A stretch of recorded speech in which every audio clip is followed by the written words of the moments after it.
ഞാൻ പറയുന്നത് എപ്പോഴും ശരിയാണ്, ഞാൻ ചെയ്യുന്നത് എല്ലാം ശരിയാണ്, ഞാൻ ചെയ്യുന്നതിനകത്ത് ഒരു തെറ്റുമില്ല എന്ന് പറയുന്നവരോട് ഞാൻ 1 മിനിറ്റ് കൊണ്ട് ഒരു കാര്യം പറയാം.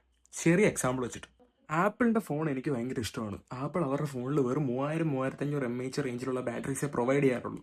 അതൊരു പോരായ്മയാണ്. പക്ഷെ ഞാനത് മറയ്ക്കാൻ വേണ്ടിയിട്ട് അത് പോരെ അതിനകത്ത്, അത് മതിയല്ലോ അതിനകത്ത് എന്ന് പറഞ്ഞുള്ള റീസൺസ് ഇങ്ങനെ എടുത്തിട്ടുകൊണ്ടേ ഇരിക്കുന്നു.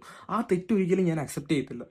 ബിക്കോസ് ഞാൻ സപ്പോർട്ട് ചെയ്യുന്ന ബ്രാൻഡ് ചീത്തയാണെന്ന് പറഞ്ഞു കഴിഞ്ഞാൽ എനിക്കാണ് അതിൻ്റെ കുറച്ചിൽ. കാരണം എനിക്ക് ആ ഒരു അൺകംഫർട്ടബിൾ ഫീലിംഗ് ഹാൻഡിൽ ചെയ്യാനുള്ള ഒരു ബുദ്ധിമുട്ട് കാരണം. ഇതിനാണ് കോഗ്നിറ്റീവ് ഡിസോണൻസ് എന്ന് പറയുന്നത്.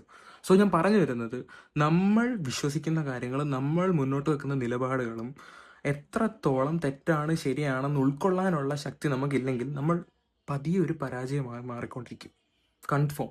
സോ നിങ്ങൾ സപ്പോർട്ട് ചെയ്യുന്ന ആളായാലും നിങ്ങൾ മുന്നോട്ട് വെക്കുന്ന നിലപാടുകളായാലും അതിൽ തെറ്റുണ്ടെങ്കിൽ അത് സ്വയമെങ്കിലും മനസ്സിലാക്കി അക്സെപ്റ്റ് ചെയ്യാനായിട്ട് പഠിക്കുക.